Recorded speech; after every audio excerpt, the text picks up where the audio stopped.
Bom dia a todos.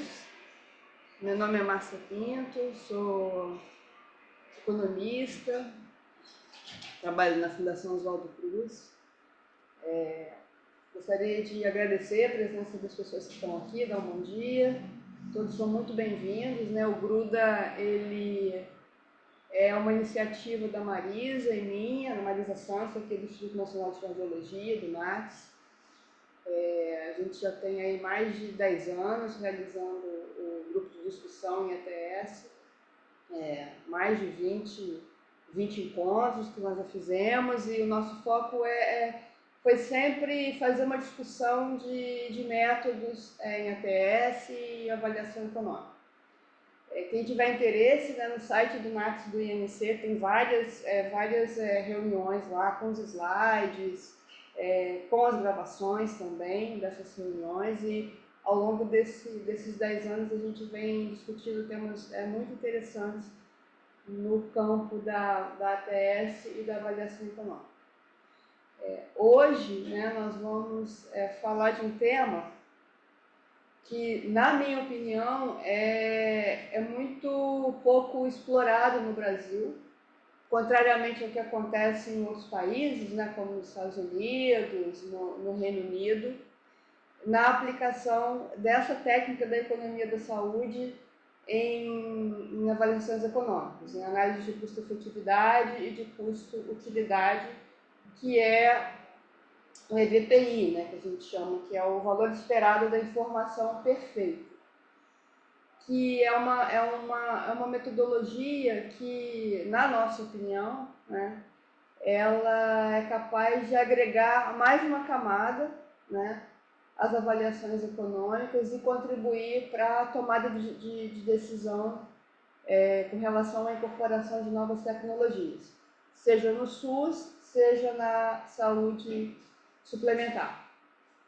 E esse trabalho que nós vamos apresentar hoje, né, é fruto de, particularmente, um interesse meu nesse tema, que eu já venho estudando há muito tempo, mas nunca tinha colocado em prática.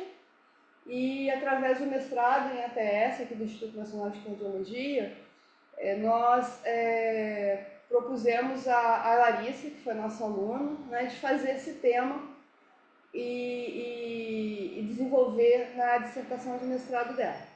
Ela foi orientada por mim, também pela Márcia José da Costa, que é professora aqui também do mestrado e do doutorado em ATS, aqui do INC. E hoje a Larissa vai apresentar. Então, a Larissa Barbosa Cardoso, ela é economista, tá? E ela é doutora em economia, ela é mestre em avaliação de tecnologias em saúde, e ela é do corpo de docente da Universidade Federal de Goiás, da Faculdade de Economia.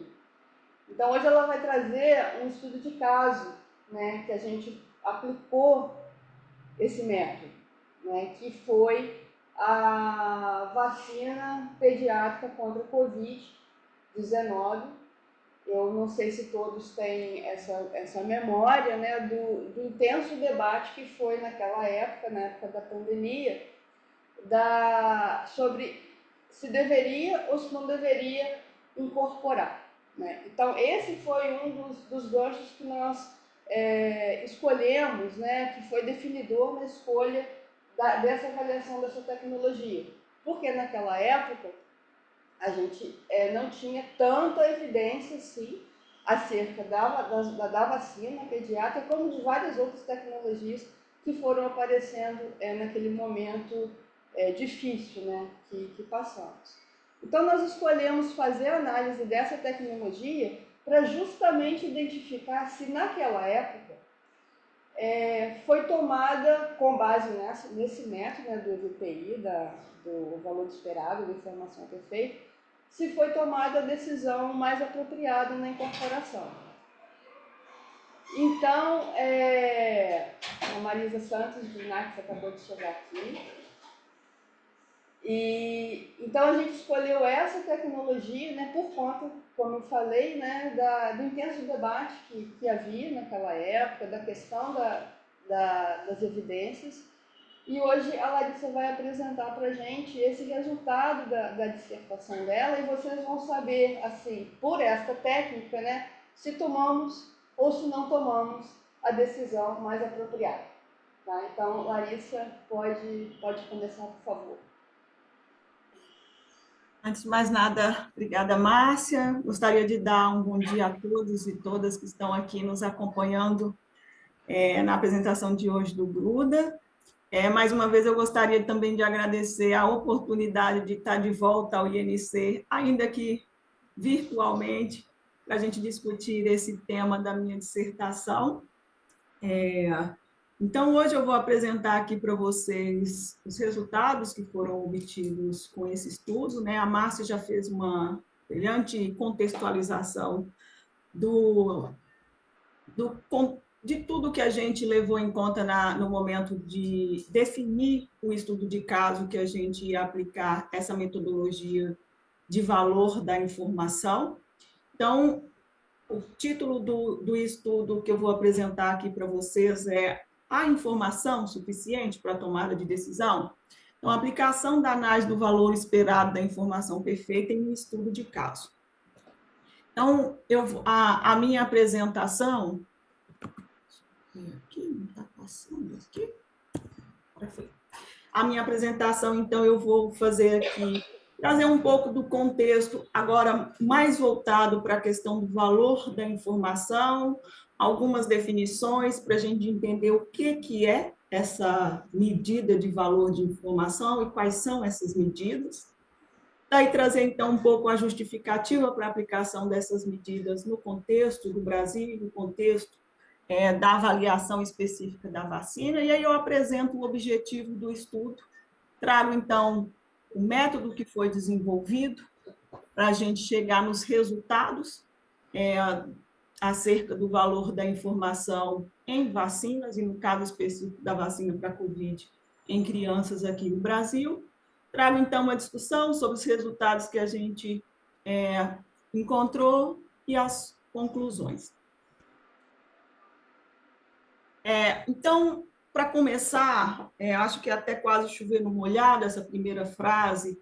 Todo mundo que trabalha com avaliação de tecnologias em saúde sabe da importância dessa avaliação no processo de incorporação de novas tecnologias, né?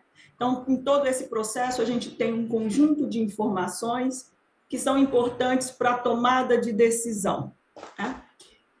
Só que, por vezes, embora a gente tenha todo um conjunto de informações sobre efetividade, sobre o custo, sobre o impacto orçamentário, as decisões sobre essa incorporação, por vezes, elas são tomadas em um contexto de incerteza, né? Isso porque muitas dessas evidências que são reunidas no processo de avaliação da tecnologia, elas carregam por si naturalmente incerteza, né? Quer seja a incerteza presente nos estudos de ensaio clínicos que são levantados, por exemplo, nas revisões sistemáticas, quer seja incerteza em torno da precisão de algumas medidas que estão utilizadas nos modelos de avaliação. Então, é natural que as evidências que são reunidas em todo esse processo contenham em si incertezas que, inevitavelmente, também vão refletir em incertezas sobre a decisão. Então, essa incerteza presente nesse conjunto de informação, ela pode, eventualmente, resultar em uma tomada de decisão ineficiente. E o que eu estou chamando de decisão ineficiente aqui? Então, imagine que o resultado da minha avaliação econômica me indique que a tecnologia ela é custo-efetiva. Mas há uma incerteza em torno desse resultado. Pode haver alguma probabilidade desse resultado e dizer o contrário, por exemplo, de que a tecnologia não é custo-efetiva, né? Ou o meu modelo, os meus resultados estão indicando que a tecnologia é custo-efetiva, mas ela pode verdadeiramente não ser. Então, nesse caso, eu estaria tomando uma decisão ineficiente no sentido de estar incorporando uma tecnologia que não me gera, de fato, todos os benefícios identificados. Então, tem um custo de oportunidade nessa decisão que pode ser medido pelas consequências dessa decisão ineficiente, né? Por outro lado, também eu posso ter resultados do meu modelo apontando que a tecnologia não é custo-efetiva, ou seja, eu acabo por não incorporar, quando na verdade essa tecnologia é custo-efetiva. Então, de novo, há uma consequência, há uma decisão ineficiente aqui, e há uma consequência que são os benefícios que eu deixo de obter por não ter incorporado essa tecnologia que é, de fato, custo-efetiva. Então, diante desse contexto, é sempre importante avaliar as incertezas que a gente tem nos modelos, né? E as diretrizes de avaliação de tecnologias em saúde, as avaliações econômicas, sempre indicam a gente fazer a avaliação dessas incertezas através da análise de sensibilidade dos resultados que a gente tem, né?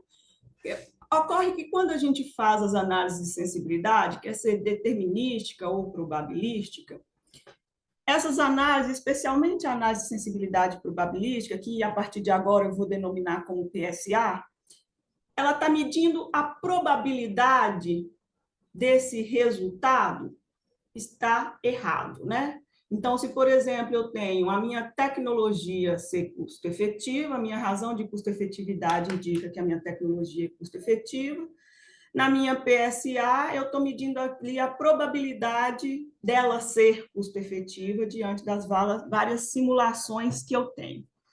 Só que, na minha análise de sensibilidade, na minha PSA, eu estou levando em conta apenas a probabilidade da decisão poder estar errada.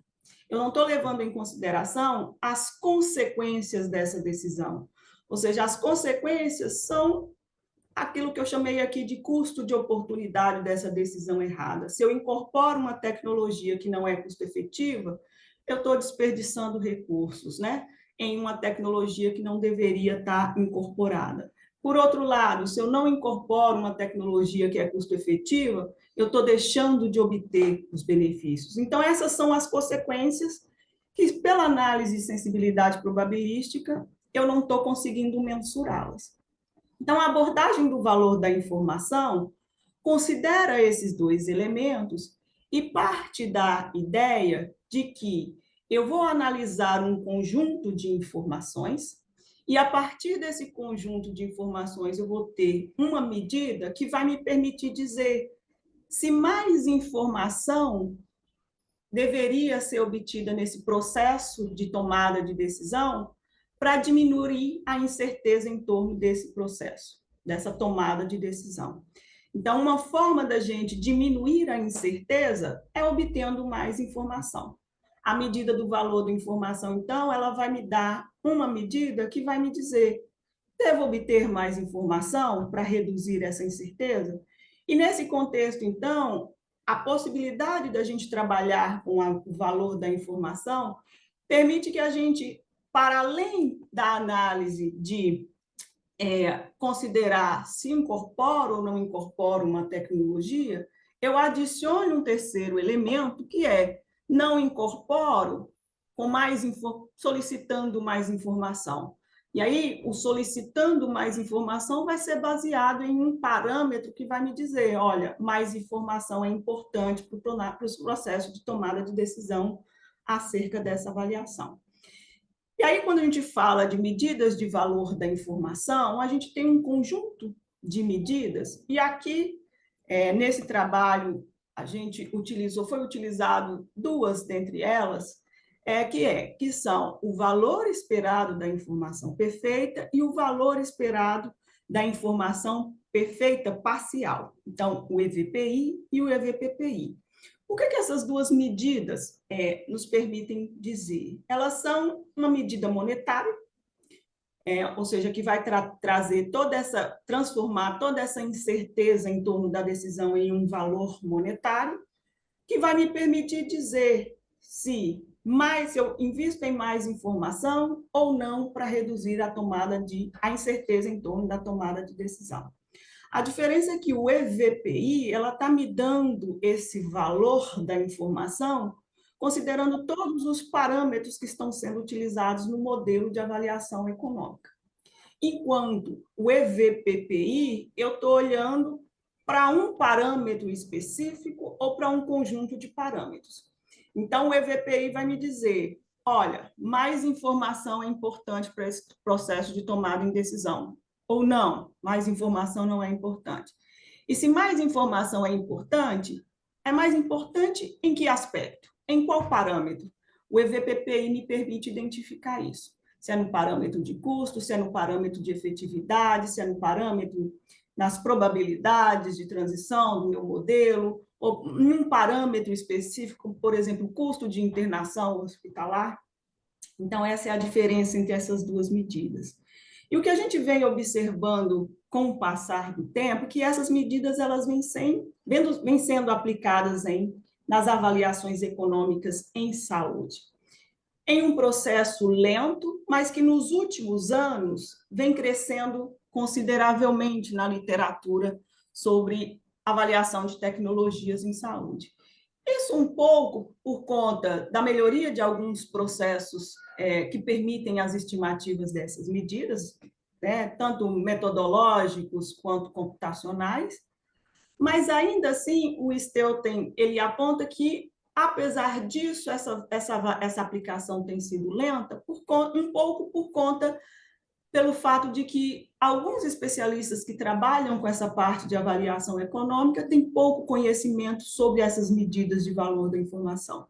Então, há necessidade de ampliar ou de disseminar um pouco mais o que são essas medidas de valor da informação, muito embora a construção dessas medidas, do ponto de vista teórico, pode envolver uma certa complexidade que acaba afastando o interesse de alguns nessas medidas.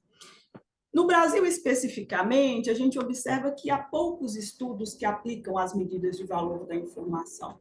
No levantamento que a gente fez durante o processo de elaboração da dissertação, foram identificados apenas 2 estudos que utilizam essas medidas de valor da informação conjugadas com os modelos de avaliação econômica. Tá? Então, para a gente entender um pouco melhor o que são essas medidas de valor da informação, e aqui eu estou sempre falando de incerteza em torno do modelo, incerteza em torno da decisão.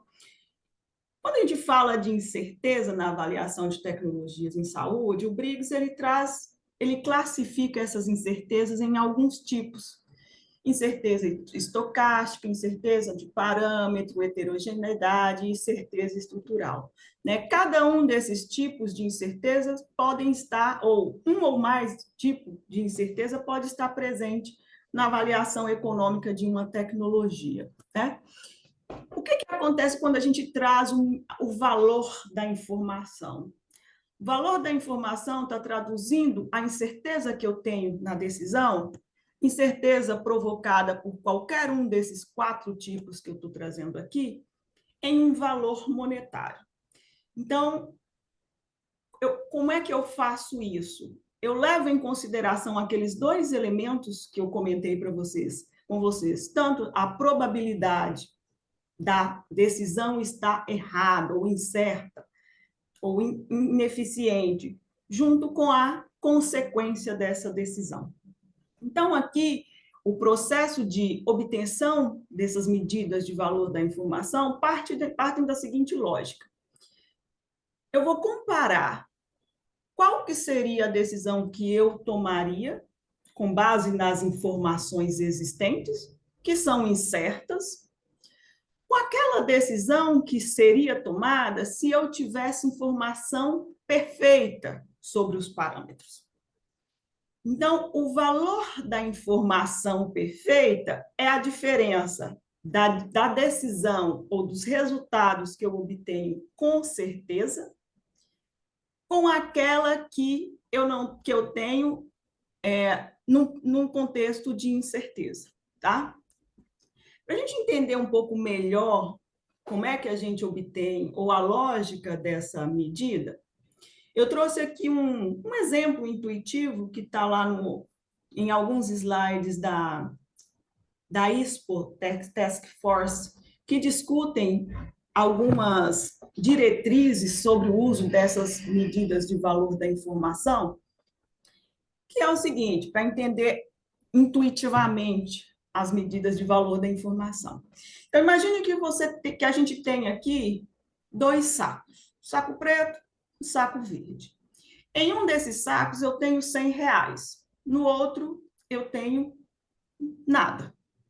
E aqui você tem que escolher um desses sacos. Logicamente que essa sua escolha, sua decisão, ela está em um contexto de incerteza, porque você não sabe exatamente em qual saco que tem o valor de R$ 100. Então, a pergunta é, quanto você pagaria para olhar dentro de um dos sacos antes de tomar a sua decisão? Traduzindo um pouco essa pergunta, quanto que você pagaria para ter mais informação? É exatamente isso que a medida de valor da informação, ou que as medidas de valor da informação mensuram. Então, esse quanto você pagaria está em um valor monetário e ela está me indicando quanto vale mais informação. Para eu medir o quanto eu pagaria por mais informação para tomar uma melhor decisão, vamos entender aqui qual que é a lógica do cálculo do EVPI. Então, imagine o seguinte contexto. Eu tenho 50% de chance de ganhar ou de perder em uma escolha aqui que eu faça de um desses 2 sacos, né? Então, eu tenho 50% de chance de escolher um saco e obter R$ 100 e 50% de chance de escolher esse saco e não ter nada. Então, a minha decisão aqui está sendo tomada em um contexto de incerteza. Então, como a gente discute na economia, na teoria econômica, que é uma teoria do von Neumann Morgenstern, que traz toda essa análise da decisão ou das escolhas em um contexto de incerteza, dado que eu não sei exatamente qual é o resultado que eu vou obter, se é R$ 100 ou se é R$ 0, aqui a gente trabalha com o valor esperado. O que é o valor esperado? Nada mais é do que um resultado médio, só que uma média dos possíveis resultados ponderadas pela probabilidade de cada um desses resultados se observar. Então, por exemplo, eu tenho 50% de chance de obter um resultado, de ficar com o resultado de 100. E 50% de chance de abrir o saco e não ter nada. Então, o valor esperado nada mais é do que os 50%, a probabilidade de eu abrir o saco e ter um resultado de 100, mais 50%, que é a probabilidade de eu olhar no saco, um saco escolhido, e ter um valor de 0. Então, calculando esse valor esperado, eu tenho aqui um valor de 50, né? Que é um valor médio dos possíveis resultados que eu tenho aqui nesse contexto. Mas imagine que você olhe dentro do saco, de um dos sacos. Então, ao olhar dentro de um dos sacos, antes de tomar a sua decisão, acaba a incerteza. Então, ao olhar dentro de um dos sacos, eu sei exatamente onde está os R$ 100. Então, aqui eu tenho 100% de chance de fazer a minha escolha naquele saco onde está os R$ 100. O que é o meu valor esperado aqui? De novo, a minha chance de obter os R$ 100 agora é 100%. Não tenho incerteza. Então, eu tenho 100%, que é a probabilidade de eu ganhar R$ 100. E a probabilidade de eu perder é 0. Então, a probabilidade de eu ficar com o resultado 0 é 0. Então, calculando o meu valor esperado aqui, o meu resultado em um contexto de incerteza após olhar no saco seria ficar com 100 por ter escolhido o saco que tem R$ 100. O que é o valor esperado da informação? Lembra que a gente mensura esse valor comparando a decisão com certeza e a decisão tomada em um contexto de incerteza com as evidências que eu tenho. Então, em um contexto de certeza, após obter a informação de onde está os R$ 100, após olhar no saco, o meu valor esperado é de 100. E no contexto de incerteza, ou seja, sem as informações adicionais, o meu valor esperado é de 50. Então, o valor esperado da informação é a diferença entre esses 2 valores. Nesse caso, 50. Então, aqui esse valor está medindo o quanto eu deveria pagar para obter mais informação, até R$ 50. Mais do que R$ 50 não é interessante, porque mais do que R$ 50 geraria, né, um custo, ou pagar mais de R$ 50 por mais informação. É preferível eu ter aqui o resultado com a informação imperfeita que eu já tenho. E como é que essa medida de valor da informação ela é influenciada por aqueles elementos que eu comentei com vocês? A probabilidade dessa decisão estar errada ou ser ineficiente e a consequência dessa decisão. Então, imagine que se eu tivesse mais dinheiro agora dentro do saco, que não fosse R$ 100, que fosse R$ 1.000. Então, perceba que agora, mesmo tendo 50% de chance de ganhar ou perder, a mesma probabilidade, se eu faço a escolha errada, eu estou perdendo muito mais agora. A minha perda é de 1.000 e não mais de 100. Como é que o tamanho da consequência impacta na medida do valor da informação perfeita? Então, ó, da mesma forma, agora, se eu ganhar, eu tenho R$ 1.000 e a probabilidade de eu ganhar continua 50%. Então, 50% vezes 1.000. Mas se eu escolho o saco e é o saco que tem zero, é zero, e a probabilidade disso acontecer é 50%. Então, agora o valor esperado é de 500. Se eu olho dentro desse saco, antes de tomar a decisão, 100% de chance de ganhar, de escolher o saco com R$ 100. Então, agora, eu tenho 100% de chance de obter R$ 1.000 e 0% é a probabilidade de eu ficar com zero. Então, meu valor esperado aqui em um contexto de certeza é de 1.000. Então, calculando o valor esperado agora, o que eu tenho? Eu tenho 1.000, que é o valor no contexto de certeza, menos 500, que é o valor que eu tenho se eu tomasse as decisões com as informações que eu tenho hoje, com a incerteza que eu tenho dentro desses parâmetros da minha decisão. Então, aqui eu tenho um EVPI de 500. Então, comparado com o resultado, com o primeiro exemplo que eu mostrei aqui para vocês, ó, o que está acontecendo com o EVPI à medida que eu aumento a consequência da minha decisão? Quanto maior a consequência dessa decisão está errada, né, da decisão errada, maior o valor da informação. Então, quanto maior são as consequências da decisão de incorporar ou não uma tecnologia, maior o valor da informação, mais valor tem a informação nesse contexto. Então, mais eu deveria pagar mais para ter mais informação. Agora eu estou pensando no que acontece aqui com essa minha medida de valor da informação se eu mudasse essas probabilidades. A probabilidade de tomar a decisão errada. Então, imagine que, em vez da probabilidade ser de 50% de ganhar ou de perder, agora, imagine que, sem olhar no saco, ou seja, num contexto de incerteza, eu tenho a minha probabilidade de ganhar seja só de 20%. Ou seja, aumenta a minha probabilidade de perder. Aumenta a incerteza em torno aqui da minha decisão. Então, agora, o que é o meu valor esperado? 20%. A minha probabilidade de ganhar agora é só 20%. E aí eu estou voltando para o exemplo inicial, onde eu tinha um resultado de 100. Tá? Ou ganhar 100. 20%, a probabilidade de ganhar 100. E agora a probabilidade de perder é de 80%. Só ligar.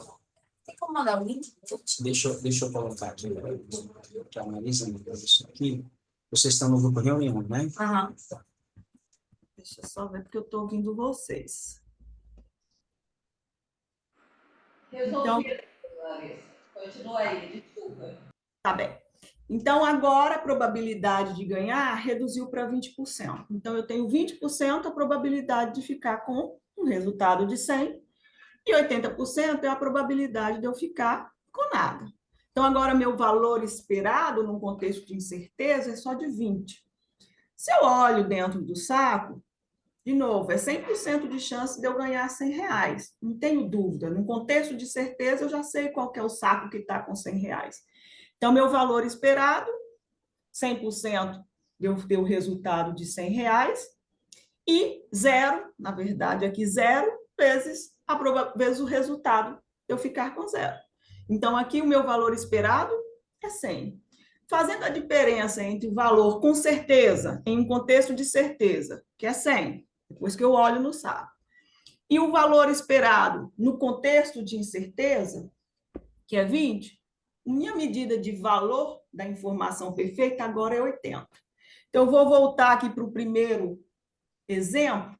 Meu valor da informação perfeita, com 50% de chance de ganhar ou de perder, foi 50. Agora, com uma incerteza maior, ou seja, com menor probabilidade de eu ganhar e ter de fato o resultado de R$100, é de 80. Então, o que está acontecendo com a medida de valor da informação aqui? Quanto maior a incerteza, maior o EVPI. O que ele está me dizendo? Em um contexto de grande incerteza, maior a informação vai ter mais valor. Então, o VOI, ou a medida de valor aqui, ela vai crescendo à medida que eu tenho mais incerteza. Dizendo que, quanto mais incerteza, mais eu deveria pagar para ter mais informação. Então, aqui é só uma forma da gente olhar para essas medidas de valor da informação, para a gente entender um pouco melhor essa forma da mensuração, né? Da estimativa do valor da informação. Então, como eu disse para vocês, a gente leva em consideração dois elementos. A probabilidade dessa decisão estar errada e as consequências dessa decisão errada ou ineficiente. Então, aqui a gente tem, dentre os determinantes dessas medidas de valor da informação, alguns eu acabei passando aqui com vocês. Um é a incerteza em torno da decisão. Então, quando eu mudo aquela probabilidade de 50% para 20%, eu estou mudando a incerteza em torno dessa minha decisão, ou em torno, no caso aqui, no contexto da avaliação de tecnologias, no caso, em torno do custo-efetividade de uma tecnologia. Aqui eu tenho também um outro determinante, que é o próprio custo-efetividade da tecnologia. E o outro, a função perda, que é o que está medindo aquelas consequências da decisão errada. Então, aqui a gente tem um exemplo de uma função perda, que está aqui medido, a função perda está medida aqui pelas retas com inclinação positiva, aqui, né, saindo, né, aqui no meu gráfico, partindo desse ponto zero. Já vou falar como que a gente mede essa função perda. E o valor esperado da informação perfeita, que está aqui apresentado a partir desses três elementos que determinam o VOI. Então, o custo-efetividade, ele está aqui, ó, representado a partir do benefício, dessa distribuição do benefício líquido incremental.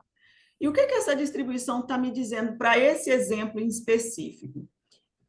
A média dessa distribuição, ou a mediana dessa distribuição, está aqui em um valor positivo, ou seja, comparado com tendo como ponto de comparação a tecnologia de referência, a tecnologia avaliada aqui tem um benefício incremental positivo, ou seja, adiciona benefícios, né? Então, considerando isso, considerando o custo-efetividade dessa tecnologia, o benefício líquido, que aqui já desconta tanto o benefício em relação à tecnologia comparada, quanto o custo, aqui, então, esse benefício líquido positivo está me dizendo que a tecnologia ela é custo-efetiva. Em termos de custo e benefício, ela é melhor do que a tecnologia comparada, né? Então, se ela é custo efetiva, esse meu resultado me indicaria que eu deveria incorporar essa tecnologia, né?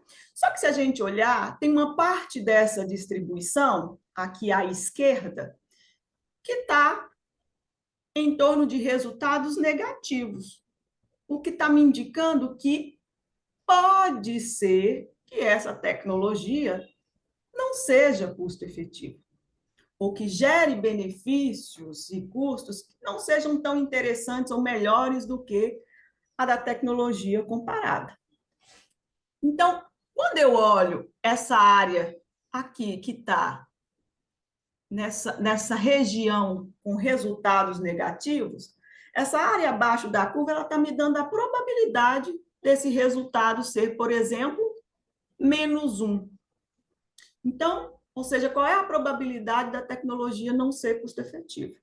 Então, se eu olhasse com base nos valores médios do meu resultado da análise da avaliação econômica, os resultados médios me apontariam, olha, eu deveria incorporar a tecnologia, porque na média ela está me apresentando resultados positivos, benefício líquido incremental positivo. Mas esse lado da distribuição está me dizendo, olha, há uma probabilidade de não ser esse o verdadeiro resultado. E se não for esse o verdadeiro resultado, qual é a consequência?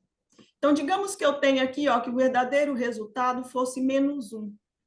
Se fosse -1, a área abaixo da curva aqui tem a probabilidade disso acontecer, de ser -1. E quando eu olho aqui para a função perda, a função perda está avaliando qual que é o tamanho da consequência se eu incorporar a tecnologia, sendo ela verdadeiramente não sendo custo efetiva, com benefício líquido incremental de -1. A função perda está me dizendo, olha, a perda de oportunidade nesse caso vai ser de 50 mil. A mesma lógica, o resultado médio está me dizendo que eu devo incorporar a tecnologia. Mas aqui eu estou observando que há uma probabilidade desse resultado, na verdade, ser de -2. Se for de -2 e eu incorporei a tecnologia, qual que é a consequência dessa minha decisão? A consequência, a função perda está me dizendo que é de 100 mil. Então, quando eu levo em consideração essa probabilidade ponderada, ou o tamanho dessa consequência ponderada pela probabilidade dessa consequência ocorrer, isso está me dando o valor da informação ali medido pelo EVPI. A função perda ela vai ser construída a partir do valor ou do limiar de custo-efetividade de cada país. Então, ele está me dizendo quanto vale cada medida ou cada unidade de benefício líquido em termos monetários. Então, olha, essa sociedade está avaliando que cada benefício líquido vale 50 mil. Então, se eu tomo a decisão de incorporar a tecnologia, mas, de fato, ela não gera esse benefício líquido, ela gera uma perda de benefício de -1, significa que eu estou abrindo mão de -1 de benefício e esse -1 vale 50 mil, que é medido ou mensurado ali a partir do limiar de custo-efetividade. Tá? Então, quando a gente fala das medidas de valor da informação, são diversas, tem pelo menos 4 dessas medidas, que é o EVPI, que vai me dar o valor esperado da informação, considerando todos os parâmetros do modelo conjuntamente. Eu tenho o EVPPI, que vai me dar o valor da informação parcial porque eu estou olhando para um parâmetro específico ou para um conjunto de parâmetros. E eu tenho o EVSI e o ENBS, que são medidas que vão me apontar para, bom, eu tenho o EVPI me diz que eu preciso de mais informação. O EVPPI me diz que eu preciso mais de informação nos parâmetros de efetividade. Então, essas outras 2 medidas vão me permitir identificar qual que é a melhor forma de estudo, ou qual é a melhor amostra, o melhor estudo que me permite gerar melhores resultados para obter informação nesses parâmetros. Tá? Então, aqui é só, novamente, trazendo a apresentação do EVPI, mas agora trazendo a lógica de como a gente calcula isso. Ali eu trouxe alguns aspectos de lógica do cálculo, e agora eu vou trazer para vocês, estou apresentando aqui para vocês como de fato calcular isso. Como é que a gente calcula o EVPI? Então, o EVPI, a gente tem algumas maneiras de fazer esse cálculo, mas a mais utilizada é a partir dos resultados da análise de sensibilidade probabilística. Então, a gente faz o modelo de custo-efetividade ou de custo-utilidade, chega lá na razão de custo-efetividade incremental, e a partir desse modelo a gente faz análise de sensibilidade probabilística para ver a probabilidade dessa razão de custo-efetividade incremental está abaixo ou acima do limiar, né? Ou seja, qual é a probabilidade dessa tecnologia ser custo-efetiva, dado o limiar de custo-efetividade que a gente considera. Então, a partir dos resultados da simulação da análise de sensibilidade probabilística, a gente pode calcular o EVPI e o EVPPI, seguindo aquela lógica que eu comentei com vocês. Então, eu vou sempre comparar o resultado que eu teria em um contexto com certeza com o resultado que eu obteria no contexto vigente, com os parâmetros que eu tenho, com as informações que eu tenho, com a incerteza em torno desses parâmetros.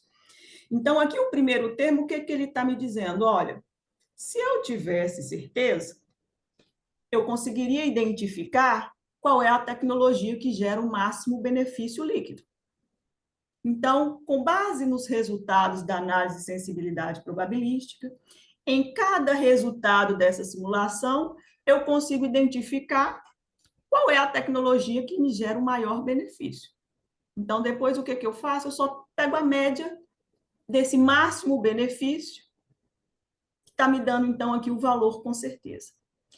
E o segundo termo dessa desigualdade, ele está me dando contexto com incerteza. Então, olha, dado que eu não conheço exatamente qual é a tecnologia com maior benefício líquido, o que eu faço? Eu trabalho com o valor esperado do benefício líquido de cada tecnologia, que eu estou chamando aqui de J. Então, eu estou trabalhando com o valor esperado, que é a média desses benefícios, e quando eu olho os valores médios, eu vou escolher aquele que tem a maior média. Então, o máximo das médias. Para isso ficar um pouco mais claro, tem um exemplo numérico que eu acho que facilita a compreensão desse cálculo. Então, aqui eu tenho, olha, duas tecnologias que eu estou chamando de A e B, e aqui eu estou simulando, apresentando a iteração que eu tenho, os resultados lá da minha análise de sensibilidade probabilística. Então, o que normalmente a gente faz? O resultado dessa análise de sensibilidade probabilística, para cada uma, ou considerando o conjunto de interações, o que eu faço? Eu calculo o valor esperado, a média do benefício líquido de cada uma dessas tecnologias. Então, aqui, calculando a média do benefício líquido da tecnologia A, eu chego numa média de 12. Da tecnologia B, eu chego numa média de 13. Então, olhando aqui o valor esperado, em média, a tecnologia B me resulta num valor esperado maior. Então, diante desses valores médios, o que isso me diz? Bom, a tecnologia B melhor do que a A, então a minha escolha seria em direção à tecnologia B. Seria direcionada para a tecnologia B. Tá? Isso num contexto de incerteza. Dados os parâmetros, dado que eu não sei exatamente qual é a melhor tecnologia, na média, a tecnologia B se mostra melhor. A escolha aqui seria pela tecnologia B. Mas em um contexto de certeza, lembra de eu olhando no saco? Se eu tivesse certeza, qual que seria a tecnologia escolhida? Então, imagine que o resultado verdadeiro fosse esse da interação 1. Olhando para o resultado da interação 1, eu consigo observar que a tecnologia que gera o maior resultado é a tecnologia B. Então, aqui, se eu tivesse certeza que essa interação, que esse seria o resultado, eu saberia que a escolha ótima seria a escolha B. E qual que seria o maior benefício? 12. Mas e se o resultado, na verdade, fosse o da interação 2? Olhando aqui para o resultado da interação 2, eu consigo observar que a tecnologia A me gera um resultado melhor do que a da B. Então, a escolha deveria ser o da tecnologia A, que gera um benefício máximo de 12. E assim a gente vai fazendo para cada uma das iterações da PSA. Então, o primeiro termo aqui, ó, o que a gente está fazendo? Escolhendo a tecnologia em um contexto de certeza, aquela que gera o máximo benefício. Na interação 1, o máximo benefício está na tecnologia B, que gera um benefício 12. Na interação 12, se eu tivesse certeza, o máximo benefício seria 12 da tecnologia A. Mas como eu não tenho certeza, o que a gente faz?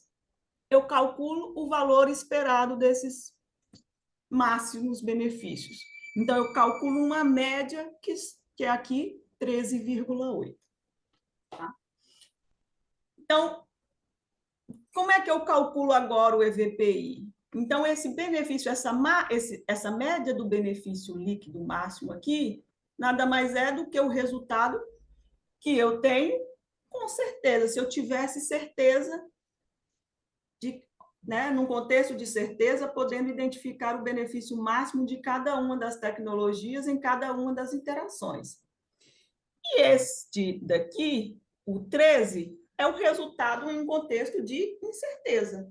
Em um contexto de incerteza, onde eu não sei exatamente qual tecnologia é a melhor, eu estou olhando para a média dos benefícios líquidos e a tecnologia que me gera, na média, o maior benefício líquido é a tecnologia B. Então, no contexto de incerteza, eu escolheria a tecnologia B. E o meu valor, meu benefício líquido obtido seria 13, com incerteza. Então, o que é o EVPI? Eu estou pegando o benefício líquido que seria obtido em um contexto de certeza, que seria aqui os 13,8 que a gente calculou, menos o benefício que eu obteria no contexto, tomando a decisão no contexto com as informações que eu tenho, que é aqui 13. Então, 13,8 menos 13 dá 0,8, que é a medida do EVPI.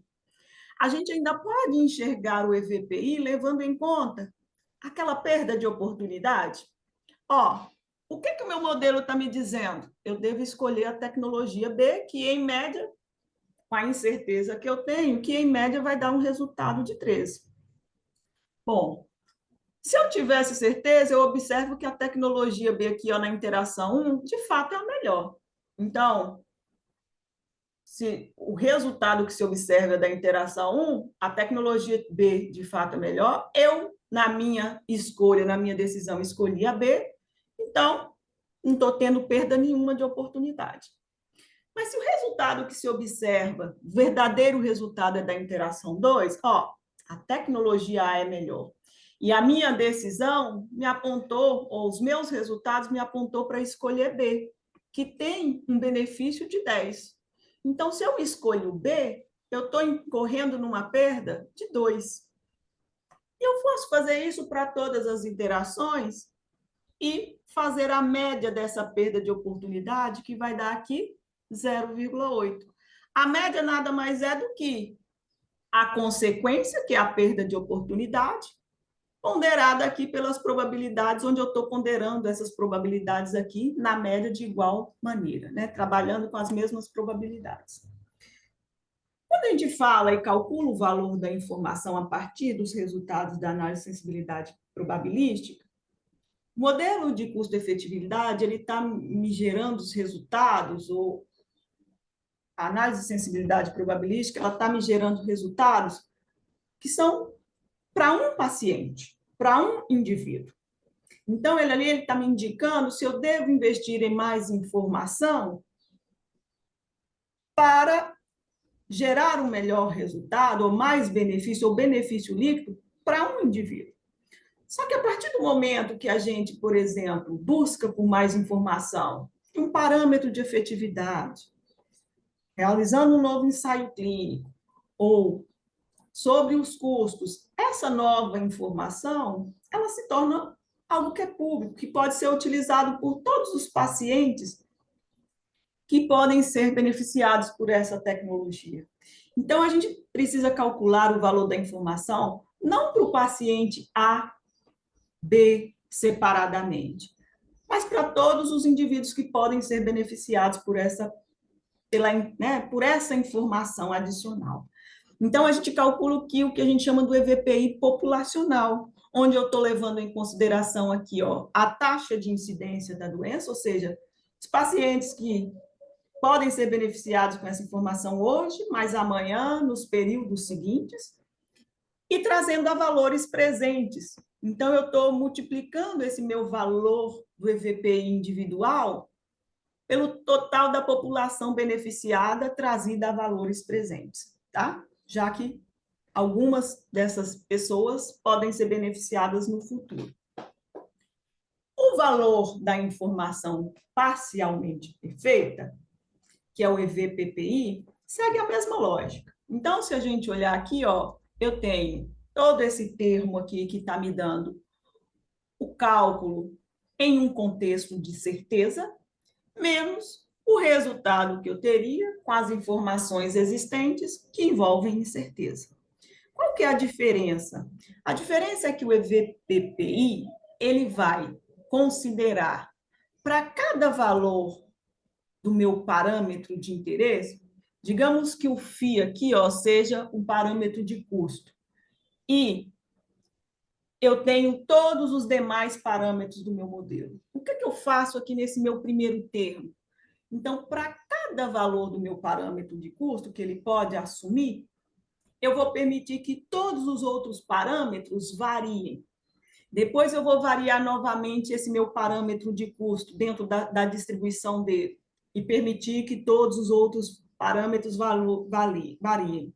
Depois eu vou variar novamente o meu parâmetro de custo e permitir que todos os meus parâmetros variem. Então, percebam que quando eu estou aqui fazendo essa simulação para calcular o meu EVPPI, eu vou ter um conjunto de informações muito maior. Esse primeiro termo aqui, ele costuma ser mais difícil da gente calcular, porque nesse processo de simulação, essa condição que eu estou colocando aqui envolve eu fixar o meu parâmetro de interesse em um dado valor e permitir que todos os outros mudem. Depois fixar em um outro valor e permitir que todos os outros mudem. Então, é o que a gente chama de um looping dentro de um looping, de uma variação dentro de uma outra variação. Variação de todos os parâmetros dentro de possíveis variações do meu parâmetro de interesse. O que acontece aqui no EVPPI? Esse cálculo normalmente é um pouco mais complexo e acaba envolvendo um pouco mais de poder computacional para a gente medir esse primeiro termo aqui do EVPPI. Mas, com o passar do tempo, foram sendo desenvolvidos métodos de aproximação que facilitam esse cálculo. Então, a gente vai ter diversos métodos que vão permitir a gente calcular esse primeiro termo. Aqui, no meu estudo, eu usei um em específico, mas poderiam ter sido utilizados outros, e eu vou falar um pouquinho disso para vocês mais à frente.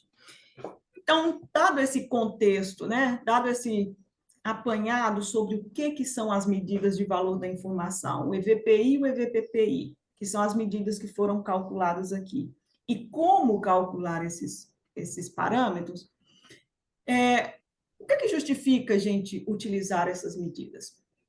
Bom, essas medidas de valor da informação permitem que, ao mesmo tempo que eu estou ali tomando a decisão se eu adoto ou não uma tecnologia, ao mesmo tempo eu também posso tomar a decisão se eu obtenho ou não mais informação. E aí, novamente, eu vou ter aqui uma ampliação da minha possibilidade de decisão. Incorpora, não incorpora, mas não incorpora, mas me traga mais informações, tá? E isso também, alguns autores apontam que com essas medidas de informação, a gente tem incentivos para que os fabricantes forneçam mais evidências sobre a tecnologia. Então, a gente tem um processo de decisão, isso acaba melhorando o processo de decisão, adicionando mais informações para esse processo de decisão. Soma-se a isso o fato de que algumas agências de avaliação de tecnologias em saúde, em alguns países, já adotam as medidas de valor da informação, especialmente o EVPPI, como um parâmetro que deve ser apresentado dentro das avaliações econômicas. E no Brasil? No Brasil, o que a gente tem para avaliar incerteza em torno da avaliação econômica é a PSA, é a análise de sensibilidade probabilística. A gente ainda não adota medidas de valor da informação. O que essas medidas de valor da informação permitiriam é tratar, dentro de um contexto de restrição orçamentária, com custo de tecnologias cada vez mais crescentes, permitir que a gente tenha uma tomada de decisão que leve em consideração não apenas o custo-efetividade, a eficiência e o impacto orçamentário da tecnologia, mas também o custo de oportunidade da decisão. Então, olha, se eu tomo essa decisão, se ela estiver errada, qual o tamanho da consequência? Então, levar em conta também a consequência significa que eu deveria decidir por ter mais ou menos informação para diminuir esse custo de oportunidade, para diminuir essa consequência. E dessa forma, portanto, tornar a decisão de incorporar ou não um pouco mais robusta. Então, aqui, o que foi feito no estudo? A gente foi estimado o EVPI, o EVPPI, para um estudo de caso de uma tecnologia que foi a vacina Pfizer-BioNTech, analisando aqui vacinar com essa tecnologia versus não vacinar em crianças. Essa tecnologia que foi avaliada, como a Márcia comentou, que passou pela avaliação da Conitec, naquela época que a gente estava em um contexto pandêmico. Então, o que foi feito em termos de método? Primeiro, foi feita uma revisão estruturada da literatura para verificar como é que essas medidas de valor da informação estavam sendo aplicadas em estudos de avaliação econômica, especificamente para o caso de vacinas.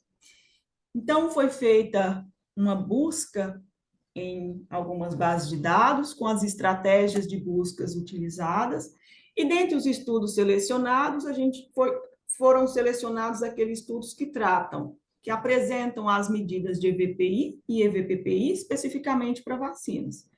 Então, estudos que tratam de EVPI, de EVPPI, mas que não estimavam essas medidas, não foram incluídos. Estudos que tratam de EVPI, de EVPPI, mas que não fossem num contexto de avaliação de tecnologias em saúde, também não foram incluídas. Que fazem avaliação no contexto de ATS, mas que não utilizam modelos baseados em custo-utilidade ou custo-efetividade, também não foram considerados aqui, além de alguns outros critérios de exclusão. A partir desses estudos selecionados, então, foram obtidas algumas informações sobre esses estudos, né?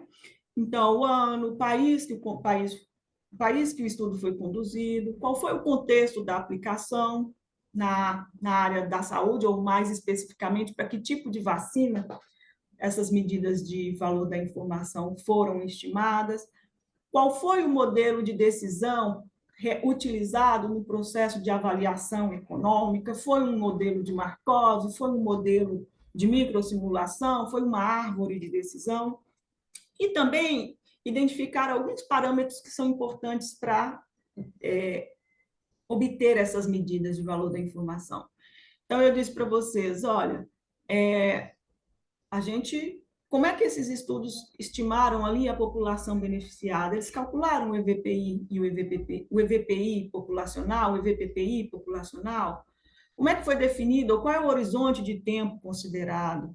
Qual foi a medida? Como foi definida essas medidas de incidência, prevalência? Qual foi o número de interações adotado na análise de sensibilidade probabilística? E qual foi o método de estimação especificamente para o EVPPI, que, como eu disse para vocês, aquele primeiro termo, a gente pode utilizar vários métodos de aproximação para permitir o cálculo daquele primeiro termo.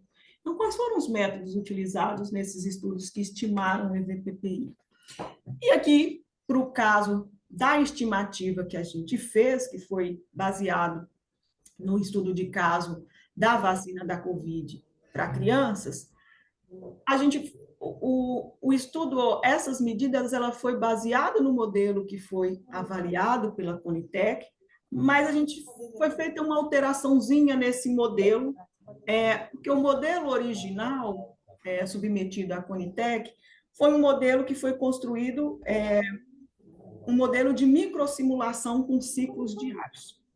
Esse modelo de microsimulações com ciclos diários, para obter a análise de sensibilidade probabilística com esse modelo, ia requerer um poder computacional muito grande e talvez muito tempo para a gente obter essas medidas. Então, o que foi feito aqui? Foi feita uma adaptação desse modelo. Em vez de a gente trabalhar com um modelo de microsimulação, foi feito um modelo de Markov, exatamente com os mesmos estados de transição que foram considerados no modelo avaliado pela Conitec.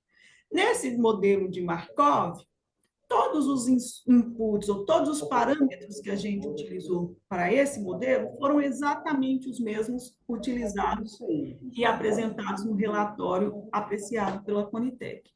Então, aqui no modelo, a gente tem custos sob a perspectiva do SUS. A efetividade ela foi medida em termos de anos de vida ganho. E aqui foi considerado um horizonte temporal, lifetime, ou para a vida toda. Então, aqui são os estados do modelo de Markov que foram considerados, né? Então, eu tenho o paciente suscetível, tem outro estado que é o do paciente estar doente, pode ser necessitar estar doente e ir para a enfermaria, evoluir e ir para a UTI, ter uma alta do UTI, se recuperar, e esse paciente também, né, em algum momento, ele pode transitar entre esses diferentes estados e também ter a probabilidade de vir a óbito. Tá?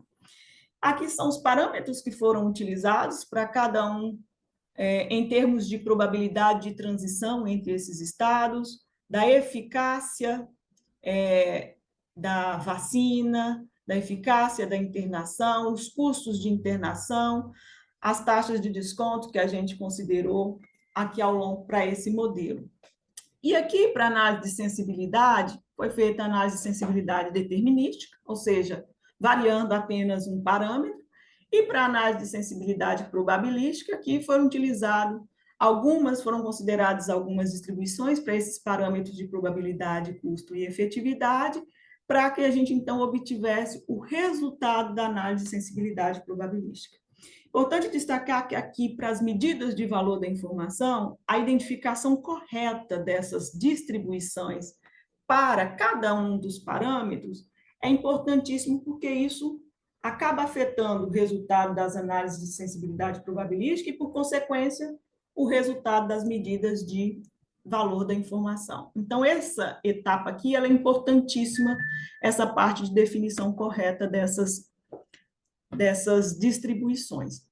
E aqui foi só o procedimento, as etapas que foram utilizadas para obter as estimativas do VPI, do EVPPI, considerando as orientações que estão lá nas diretrizes implementadas pela ISPOR Task Force, especificamente para essas medidas de valor da informação, tá?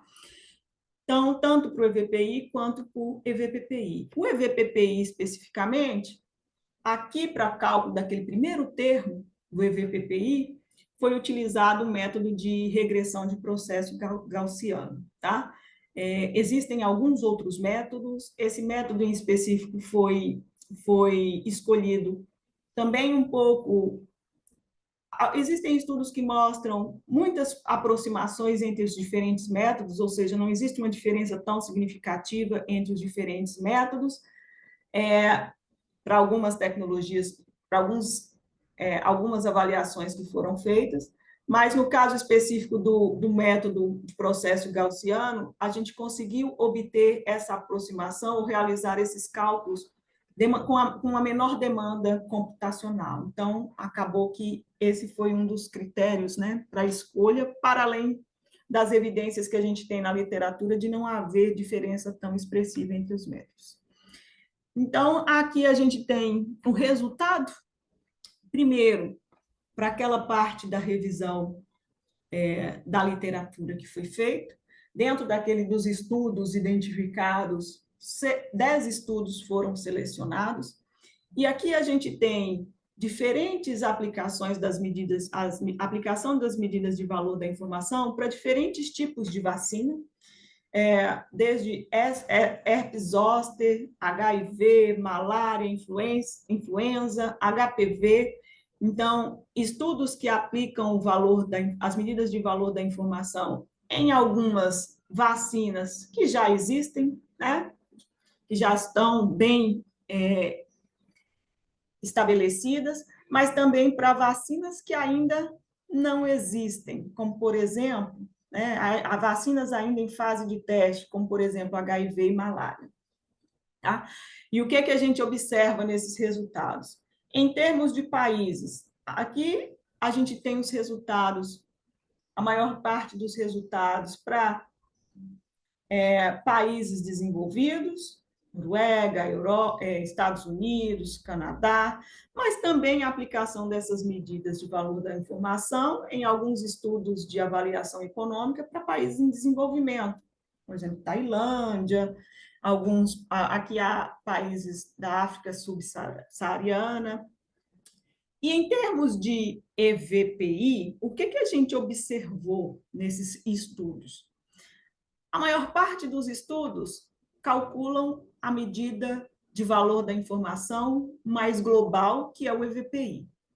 E a gente tem o cálculo do EVPPI, ou seja, do valor da informação para parâmetros específicos, em alguns estudos, né? Só que nesses estudos que a gente identifica o cálculo do EVPI, a gente não tem informações, a maioria deles, a gente não tem informações muito claras sobre o método que foi utilizado para o cálculo dessa medida em específico. Então, a maior parte dos estudos calculam o EVPI e o EVPPI populacional, sempre utilizando aqui como horizonte de tempo, o mais frequente foi 5 anos, mas também há estudos que analisam um horizonte de tempo um pouco mais longo, como, por exemplo, 10 anos. E nas iterações da análise de sensibilidade probabilística, o número mais comum de iterações foi 10.000, exatamente o número de iterações que a gente utilizou aqui no nosso estudo. A maior parte dos estudos fazem análise obtém os resultados do EVPI, do EVPPI, para diferentes limiares de custo-efetividade. E aqui eu tenho o limiar de custo-efetividade considerado na avaliação dos resultados de cada um dos estudos. Uma taxa de desconto para trazer a valores presentes para o cálculo do horizonte, para o cálculo do EVPI e o EVPPI populacional, que a maior parte considera aqui algo em torno de 3%. No nosso estudo foi utilizado 5%, seguindo a mesma lógica das diretrizes para avaliação econômica do Brasil, né, trazidos ali pela Conitec, que é a mesma lógica, mesma taxa de desconto aplicada para mensuração e para trazer a valores presentes os benefícios líquidos e os benefícios, ou os benefícios nos custos das tecnologias. E um último resultado que a gente avaliou é se, ao final, a partir dos resultados obtidos para a medida de valor da informação, se naquele estudo havia indicação para obtenção de mais evidência ou não a partir da medida de valor da informação calculada. Então, na maior parte dos estudos, a gente observa que, a partir dos valores das estimativas obtidas, os autores apontam que, para necessidade ou para que seria mais interessante obter mais evidências, tá, para essas medidas, para essas avaliações. O processo de tomada de decisão. Em termos dos resultados da análise da avaliação econômica, aqui, então, a gente tem o resultado do custo-efetividade. Então, a efetividade no cenário sem vacina, a efetividade obtida com a vacina, assim como as medidas de custo. Então, fazendo a medida incremental da efetividade, a medida do custo incremental para calcular a razão de custo-efetividade incremental, a gente chegou aqui numa razão de custo-efetividade de menos 312. Isso aqui, puxado o valor negativo, por conta do custo, que com a vacina há uma redução, né, no custo quando comparado com o cenário de não vacinar. Aqui a gente tem, então, os resultados da análise de sensibilidade determinística, então, aqui com o diagrama de tornado, onde a gente tem os resultados apontando aqui para os parâmetros de custo, como os parâmetros com maior variação, né, na razão de custo-efetividade incremental, e em termos da análise de sensibilidade probabilística, deixa eu ver aqui, parece que não está indo.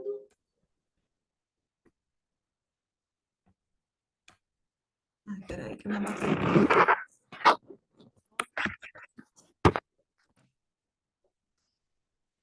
Em termos da análise dos resultados da análise de sensibilidade probabilística, acho que acabou, parei de compartilhar com vocês, né?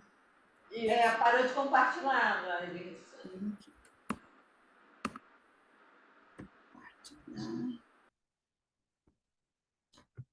Então, em termos dos resultados da análise de sensibilidade probabilística, voltou aí para vocês? Acho que agora voltou. Voltou sim. Aqui a gente tem os resultados da análise de sensibilidade probabilística, então, cada pontinho desse daqui está me dizendo que são cada um dos resultados da razão de custo-efetividade incremental para cada uma das 10.000 interações que a gente considerou.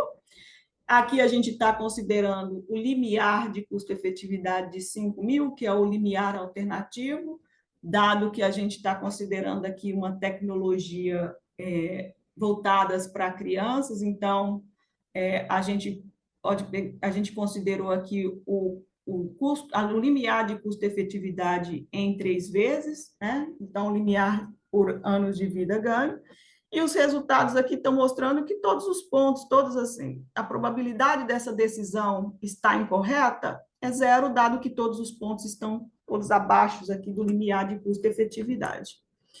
Então, aqui a curva de aceitabilidade, que está me mostrando exatamente isso. Se o limiar fosse de 0, então haveria a probabilidade aqui de eu estar tomando uma decisão errada, e como que essa probabilidade vai variando à medida que eu vou variando esse limiar, né, que está aqui medido pela disponibilidade a pagar.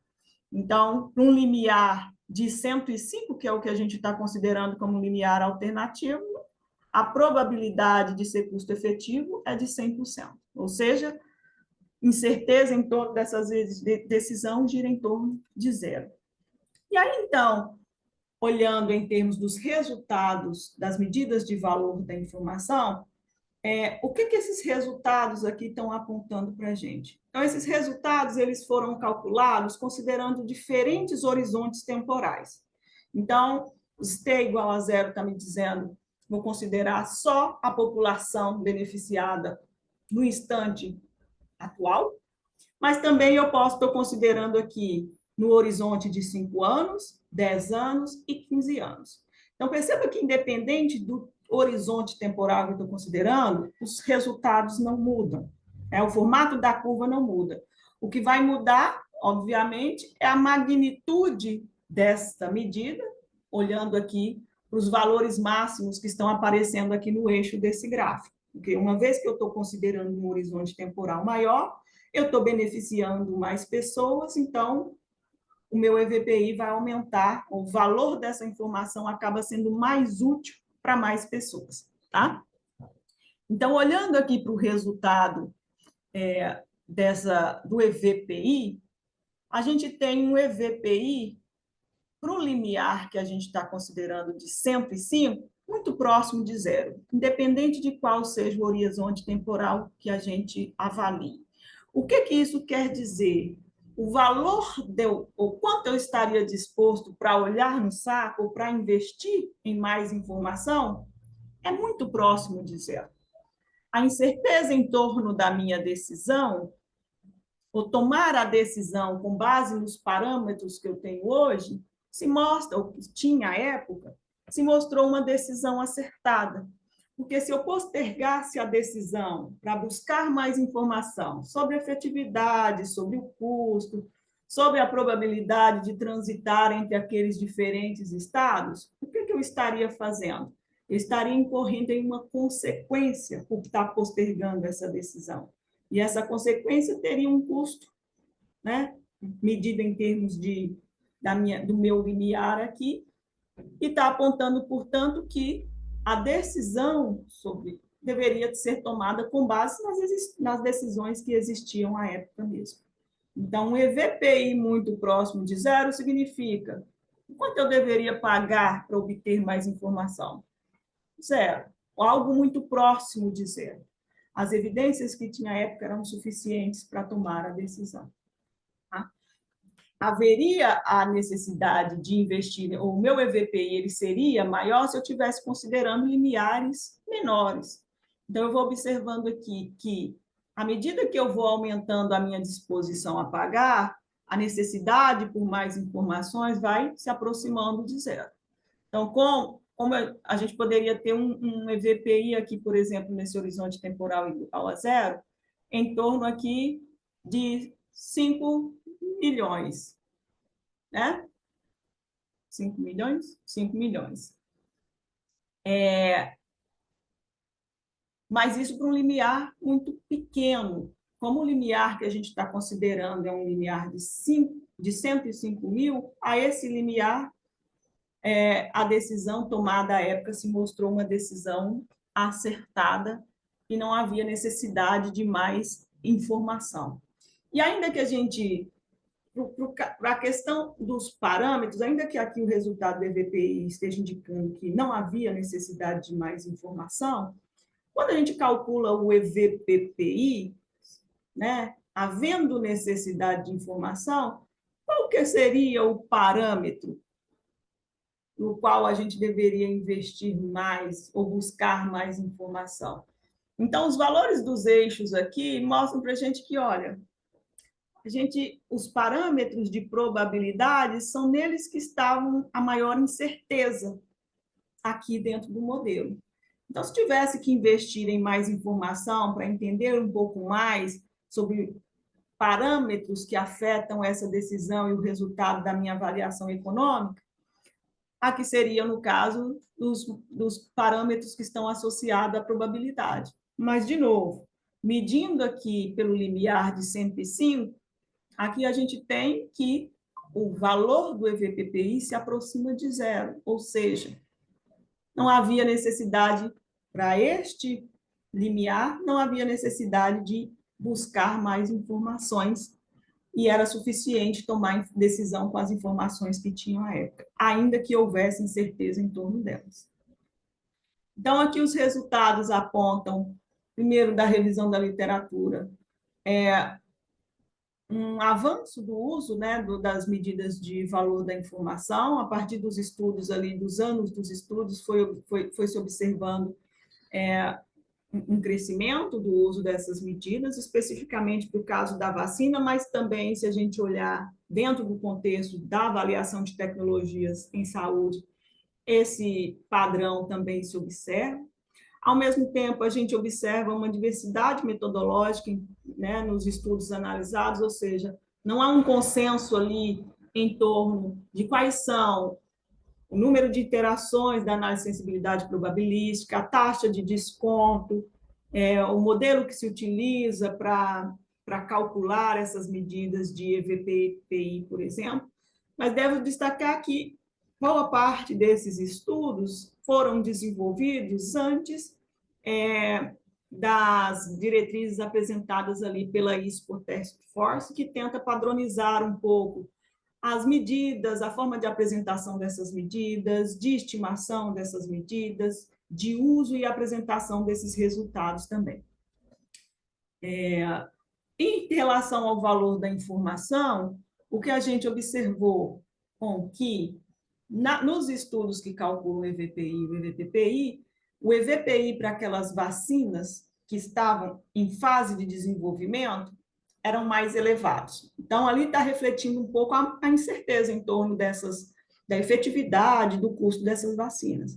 Só que no caso da tecnologia que a gente avaliou, que era uma vacina também ainda em desenvolvimento, que não estava ainda implementada, que foi da Covid-19 para crianças, a gente obteve um EVPI muito próximo de zero. Um pouco disso pode estar associado ao fato de que aqui a gente está analisando uma tecnologia que é voltada para crianças, e aí quando a gente considera o horizonte de lifetime, a gente tem um horizonte, né, onde eu vou ter benefícios que vão ser obtidos e carregados por toda a vida dessa criança, então isso pode ajudar a explicar também um pouco esse resultado. O EVPPI mostrou que eu tenho tinha pouca incerteza em torno de alguns parâmetros, ou de grupos de parâmetros, e que os parâmetros que revelaram maior incerteza foram os parâmetros de probabilidade da transição entre os diferentes estados. Mas aqui também eu aponto que existem algumas limitações nos estudos, especialmente em termos do cálculo, da parte de cálculo, no seguinte sentido: aqui a gente utilizou um método específico, né? A gente poderia ter estudos, né, futuros podem considerar métodos diferentes e fazer comparações para ver de que maneira essa medida de EVPPI, de EVPI pode variar conforme o método que a gente está utilizando, especificamente aqui no caso de vacina, né? Ao mesmo tempo, a aplicação dessas medidas acaba enfrentando uma limitação, que é a necessidade de uma certa capacidade computacional. Então, para o cálculo de para a aplicação de alguns métodos do cálculo do EVPPI em específico, isso vai requerer uma capacidade computacional, um computador que tenha boa capacidade de memória, de processamento, para que essas estimativas consigam ser obtidas e calculadas, estimadas em um tempo suficientemente hábil. E em termos de análise do valor da informação, aqui os resultados apontam, né, referendam a decisão que foi tomada à época, com base nas evidências que se tinha à época, e isso também acaba por reforçar o papel ou as medidas de valor da informação como uma ferramenta que pode apoiar essa tomada de decisão, como um elemento adicional nesse processo de tomada de decisão. Mas, para isso, a gente também precisa de profissionais que compreendam o que essas medidas estão tratando, como que elas estão sendo utilizadas.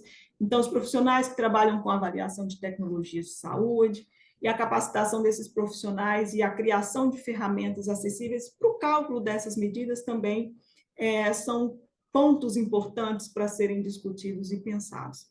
Nesse sentido, a gente já tem algumas ferramentas né, disponíveis online, como, por exemplo, essa ferramenta de cálculo do VOI de Sheffield, tem alguns pacotes disponíveis no R, que permitem esse cálculo.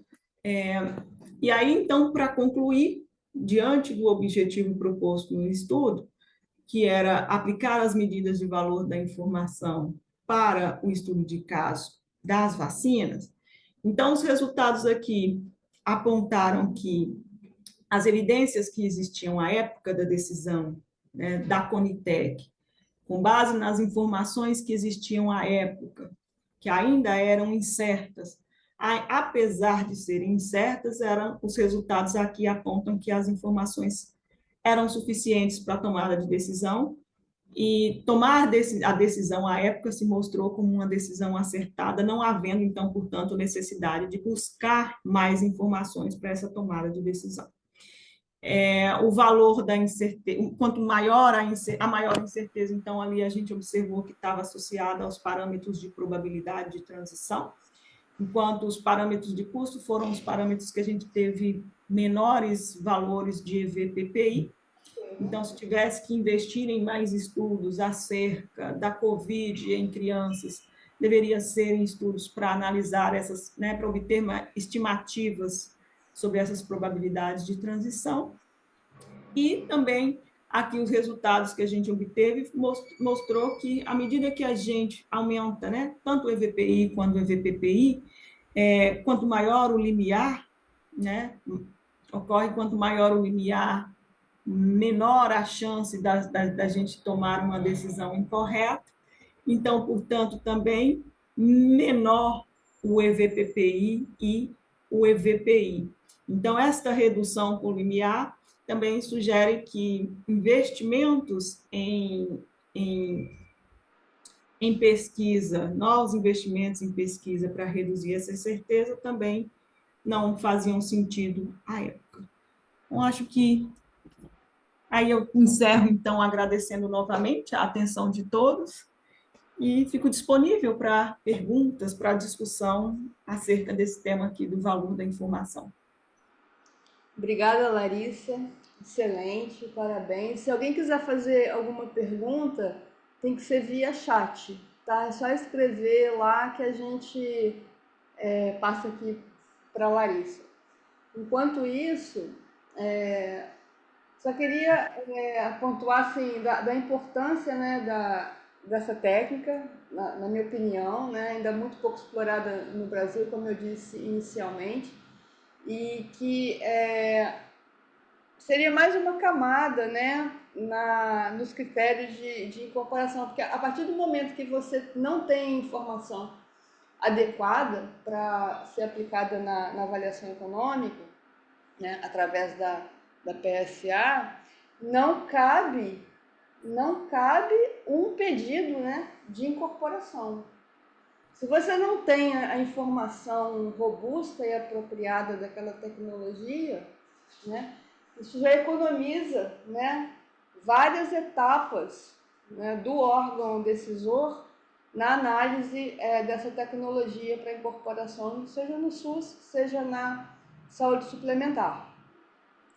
Então, por isso, assim, eu sou muito entusiasta dessa metodologia. Quem tiver interesse, né, tem muita literatura sobre isso, né, principalmente dos pesquisadores em avaliação econômica do Reino Unido, né, só fazer uma busca, tem livros, tem artigos, né, da aplicação, tem pesquisadores no México também trabalhando com isso. E queria fazer uma pergunta para a Larissa, né, que é até uma coisa que eu já estou vislumbrando para o futuro, de fazer a aplicação dessa técnica em outras tecnologias, como, por exemplo, na área de oncológicos. Eu queria perguntar para a Larissa como que ela vê, né, como que a gente pode democratizar mais, né, essa técnica. A gente até propôs na dissertação dela, a gente propôs tipo um manual bem assim básico, né, de quais seriam os passos nas etapas para adotar essa técnica. Então, perguntar para ela como que ela vê essa possibilidade, né, da gente democratizar mais essa técnica, que aqui, na minha opinião, na nossa opinião, né, inclusive a Marisa está aqui, seria importante para melhorar cada vez mais, né, essas evidências, e também para orientar a necessidade de financiamento em novas pesquisas para melhorar, né, a robustez daquela evidência, daquele parâmetro. Deixa eu só pedir uma coisa, Larissa, você pode parar de partilhar, porque senão fica muito pequenininho, a gente não consegue enxergar as perguntas. Tá.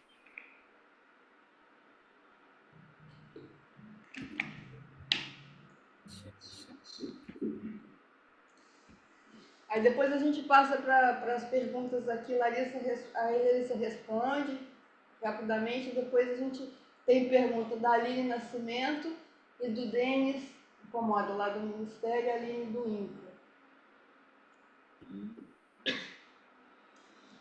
Está conseguindo parar o compartilhamento? Parou de compartilhar para vocês aí? Ainda não. Não? Ainda não. Para, né?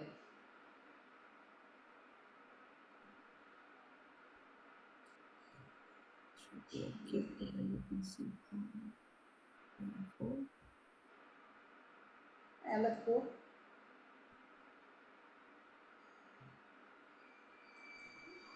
Não.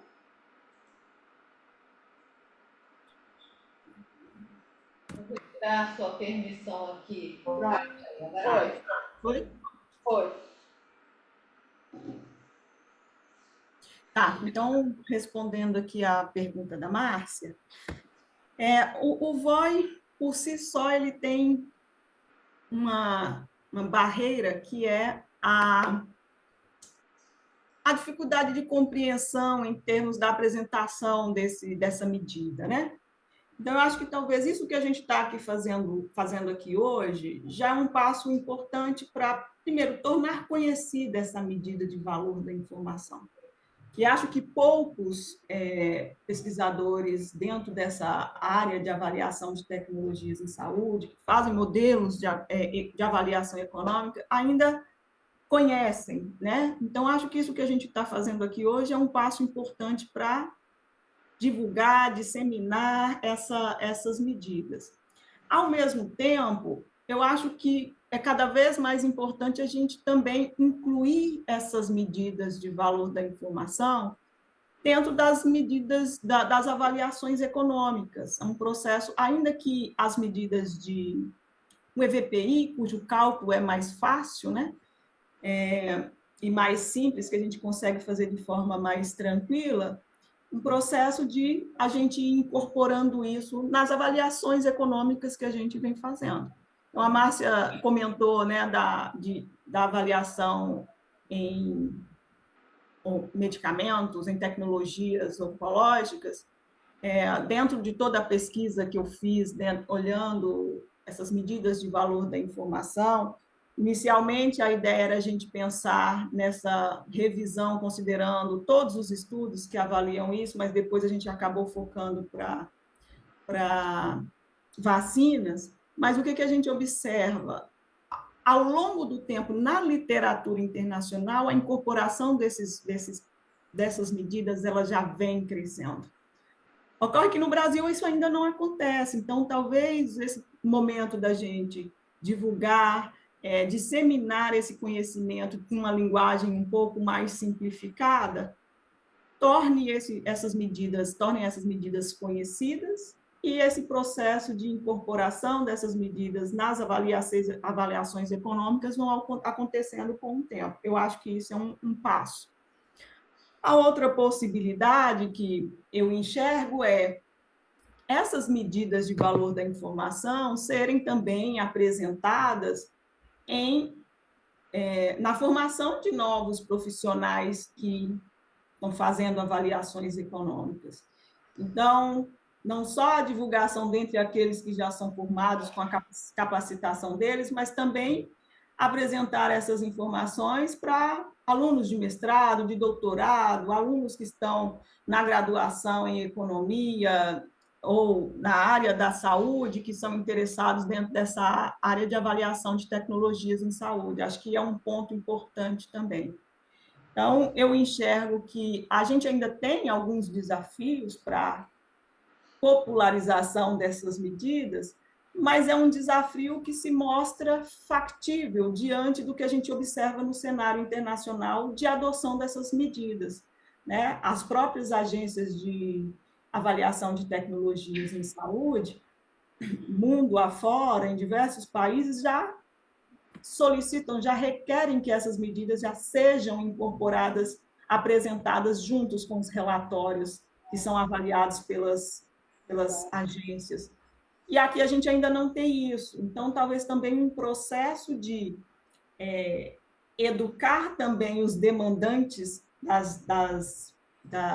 da incorporação, para que eles também informem essa medida para ser apreciada pela Conitec. Então, acho que a gente tem um desafio, mas que se mostra factível diante do que a gente observa em outros cenários. Ótimo. Agora a pergunta da Aline, né? Tá, excelente apresentação, Larissa, muito didática. Eu gostaria de perguntar se o método lida somente com comparação de duas tecnologias ou poderia ser feito para múltiplas tecnologias e se isso demanda um custo computacional maior. Aline, obrigada pela pergunta. Olha, de todos os estudos que eu avaliei, eles sempre traçavam como comparação, no caso da vacina, sempre traçavam como, não, todos não, a maior parte traçava como comparação dois cenários, né? Duas tecnologias. Mas é possível sim, acho que tem um estudo em específico que faz análise para vacina, considerando diferentes formas de aplicação da mesma vacina. Então, são 3 ou 4 cenários avaliados, então é possível sim aplicar essa medida de valor da informação em contexto de onde eu tenho mais de mais de um cenário comparador aqui. Agora eu pergunto Nesse caso, sim, acaba que requerendo um pouco mais de demanda computacional, especificamente no caso do cálculo do EVPPI, tá? No cálculo do EVPI, não, porque o cálculo dessa medida, ele é até simples, como eu mostrei ali para vocês, na forma de cálculo naquela tabela, se a gente tem os resultados da análise de sensibilidade probabilística para os diferentes cenários, a gente consegue fazer o cálculo do EVPI até no Excel, de forma simples. O EVPPI, que aí sim demandaria um pouco mais de poder computacional para a gente obter os resultados dos diferentes cenários. Agora a pergunta do Denis Comoda, que ele é técnico em ETS no Ministério da Saúde, está parabenizando pela apresentação. Aí ele pergunta como seria a estratégia, né, de implementar o método e como seria também implementado nos processos de decisão da Conitec. E aí ele mesmo já comentou, né, que você já respondeu, que é um processo, né, da gente fazer essa discussão, né, tentar democratizar, tanto que a ideia do Gruda de trazer esse tema foi realmente para a gente divulgar mais essa técnica. E eu acho que a gente tem que buscar experiência internacional também, como que é feito, né? Em relação ao NATS, pergunta para o NATS, quanto tempo extra, né? Como a Larissa falou, se você tem uma PSA bem feita, né? Tem aquelas ferramentas que ela apresentou no slide, né? Que são os sites ali, que você pode imputar os dados, né? E de uma forma rápida, né? Ele pode gerar o EVPI. Como ela falou, o parcial que é mais complicado, né? Mas eu acho que a gente pode começar primeiro com o EVPI, depois, se a gente tendo esses recursos computacionais, a gente pode avançar mais. Então, eu vejo que é um processo que, na minha opinião, a gente deveria começar a investir. Só fazer um comentário, Denis, obrigado pela sua pergunta. Eu acho que não é para todo o relatório, né? Porque a gente tem um intervalo de tempo pequeno, né? Mas eu acho que se você tem uma decisão, que é uma decisão difícil, que envolve um volume de investimento grande, uma demanda interna do Ministério da Saúde, né? Então, eu acho que algumas decisões mais complexas a gente deveria começar a fazer. Outro cenário que eu vejo possível, por exemplo, é priorização de pesquisa, né? Ao invés do DGIT ficar perguntando para todo mundo, o que você acha que precisa, investimento de pesquisa, né? Eu acho que poderia ter uma priorização, alguns estudos visando priorização de pesquisa em relação à informação que às vezes falta na hora da gente elaborar o relatório. Aí eu não sei se a Larissa quer fazer algum comentário sobre isso em relação ao tempo. Eu acho que um ponto importante, acho que a Márcia trouxe um aspecto ali falando das ferramentas, Eu acho que as ferramentas acabam sendo um facilitador também para esse processo, né? Então, embora eu mostrei ali que o cálculo é fácil, mas se a gente tem o resultado da PSEA e a gente consegue, por exemplo, desenvolver uma ferramenta para disponibilizar aqui no Brasil, eu acho que também esse é um ponto, um passo talvez importante para ajudar nesse processo como uma ferramenta facilitadora, né? Do uso dessas medidas. Já diz que a gente está sincronizado, Denis. Bom, gente, eu vou então finalizar, né? Agradecer a Larissa, agradecer a todos que estiveram aqui com a gente nesse Gruda. Anunciar que ano que vem, né? A gente faz reuniões bianuais, então ano que vem, no primeiro semestre, teremos outra reunião. Quem quiser mandar sugerir algum tema, né? A gente está super aberto aqui para receber. E desejo um bom dia a todos e até a próxima. Tchau, Larissa. Obrigada. Tchau, Larissa. Obrigada. Tchau, Marisa. Tchau, Márcia. Obrigada mais uma vez.